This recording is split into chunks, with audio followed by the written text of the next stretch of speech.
G'day guys, welcome back to the channel. Today, new little Melaleuca. It's not really new, but hasn't been on the channel. I've had it for a few years.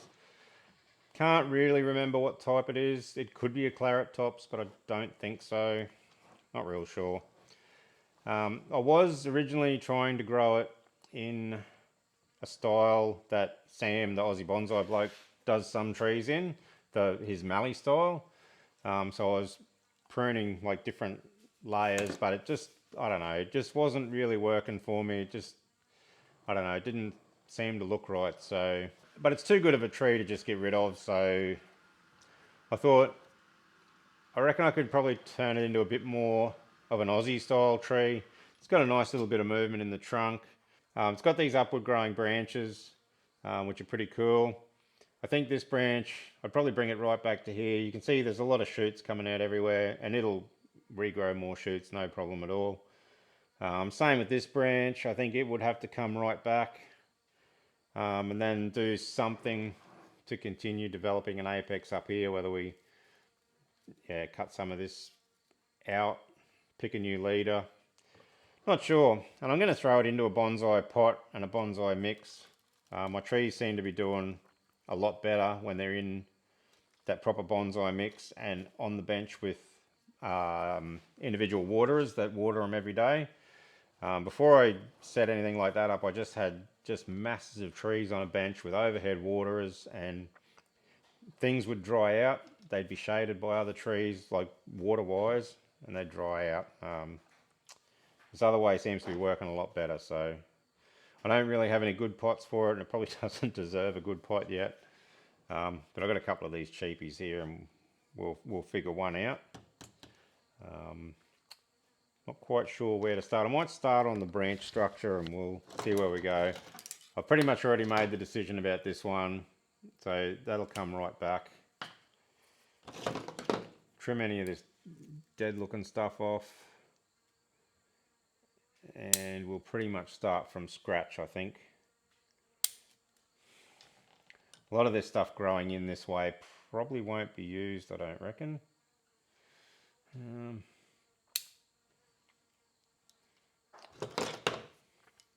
Might just ditch that one. I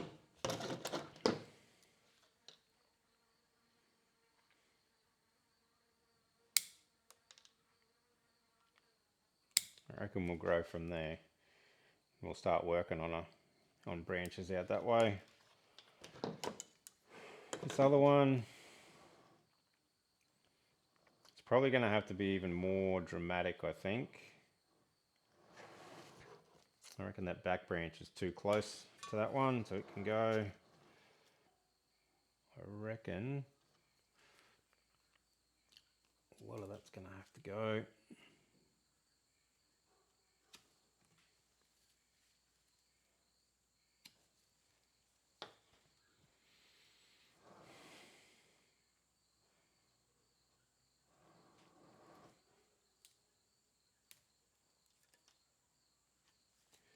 I reckon we're going to have to go trim that right back.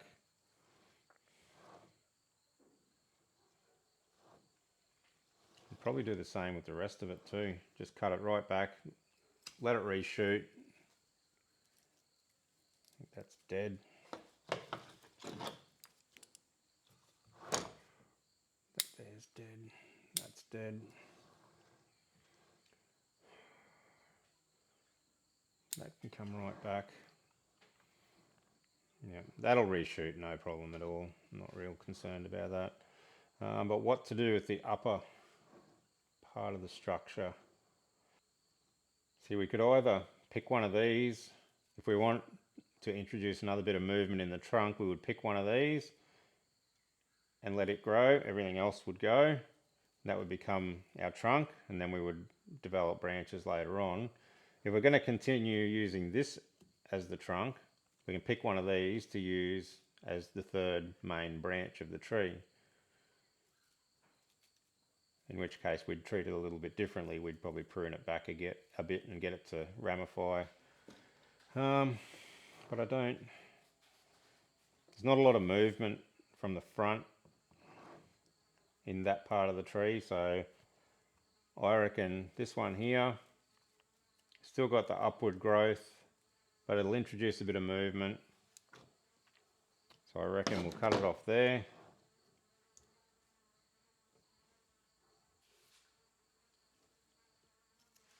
Whoa.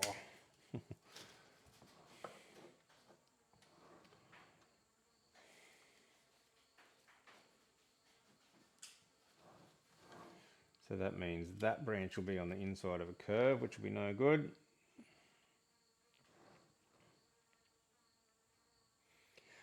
I don't think that will be any good in the end, or that. It's even actually got a little bit of reverse taper there. There's wider than that, which looks a bit strange.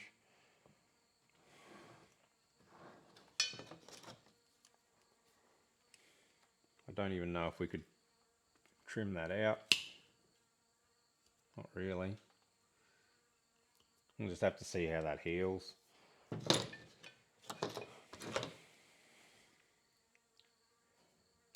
That's dead. Alright, that'll probably do for that. You stay there, dog. I'll get my root pruning cutters. Righto, so we'll just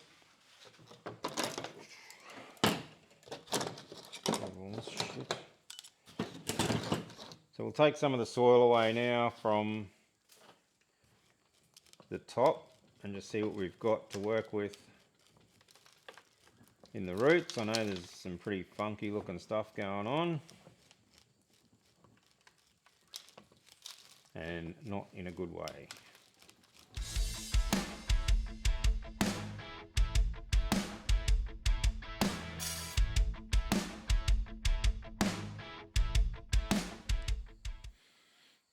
It's a bit hard to truly gauge what's going on with these roots, but if that's the front of the tree, I wonder if we could make that a feature of the tree and just leave these big loopy roots. We might go with that. We'll just leave these big loopy roots hanging out everywhere.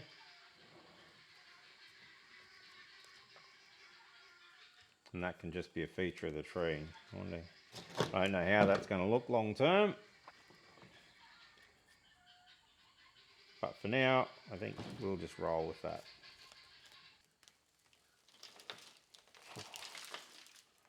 Don't want any of that.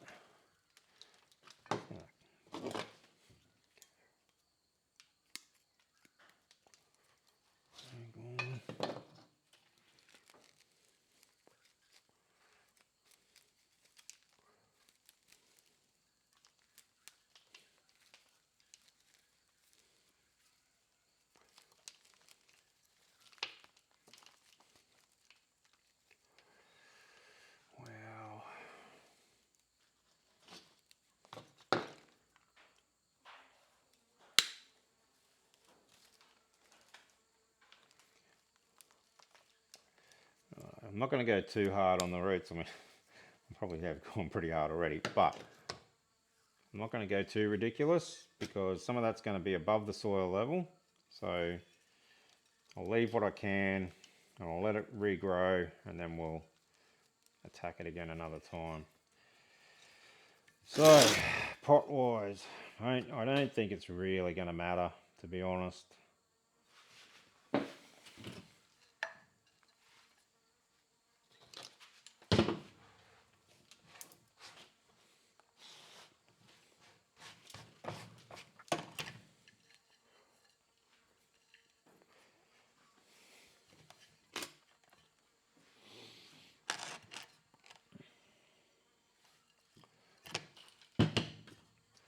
A bit of a wacky looking pot. It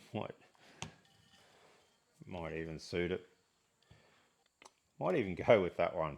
A little bit of a wacky looking pot, wacky looking tree. We might go with that.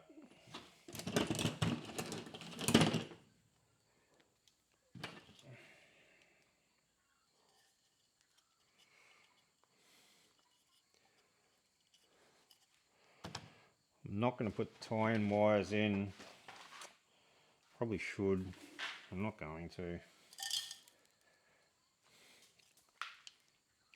It'll only be a couple of weeks and this tree will be rooted into it.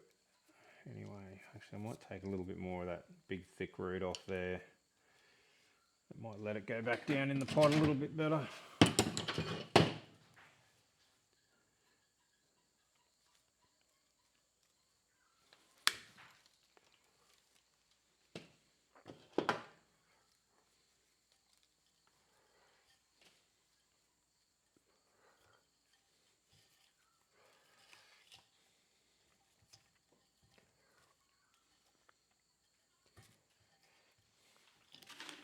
What do you reckon, Freya? What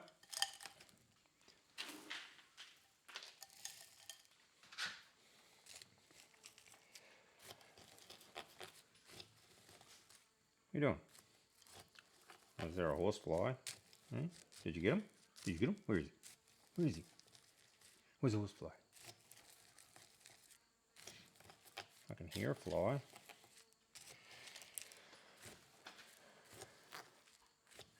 Freya hates horseflies. I think part of it's because they bite her, and the other part is I used to take her up when I used to do my bee inspections, and she used to cop the occasional sting from bees, so she thinks they're both the same thing. So anything that buzzes, you don't like it, do you? Eh? Do you?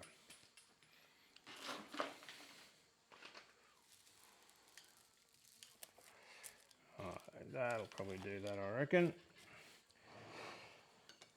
And I will throw some sphagnum moss on the top. I've been finding that that's really helping to hold moisture in.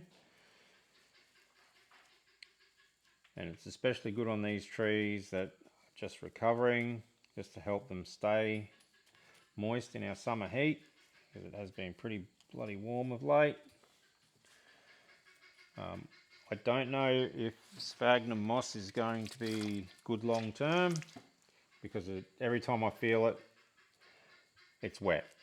Like even if the water haven't been on for a few hours, the sphagnum moss is still wet. Whereas in the past, the surface of the soil would be dry an hour or so after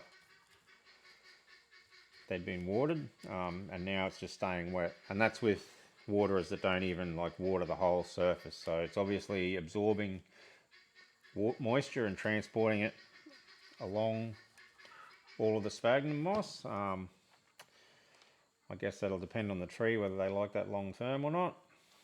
But anyway,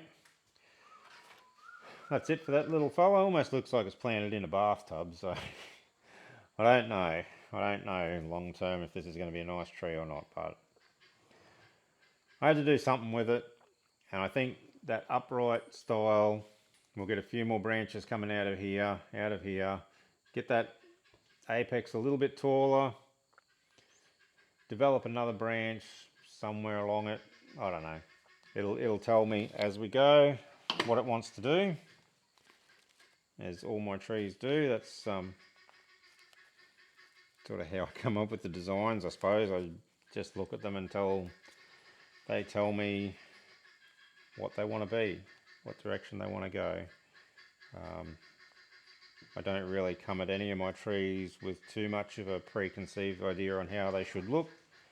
It just works itself out. Some I've looked at for 2 or 3 years and absolutely hated how they've looked, and then just one day light bulb goes off and you can see the final design, and then you can start working towards that final image that's in your mind. And it's cool to see some of the trees as they go from being just a potted tiny tree to that vision that's in your mind. It's pretty cool to watch that happen. Anyway, that's all for the little Melaleuca. Thanks for watching, and we'll catch you on the next one. You want to come? Gentle puppy. What are you doing? What's wrong?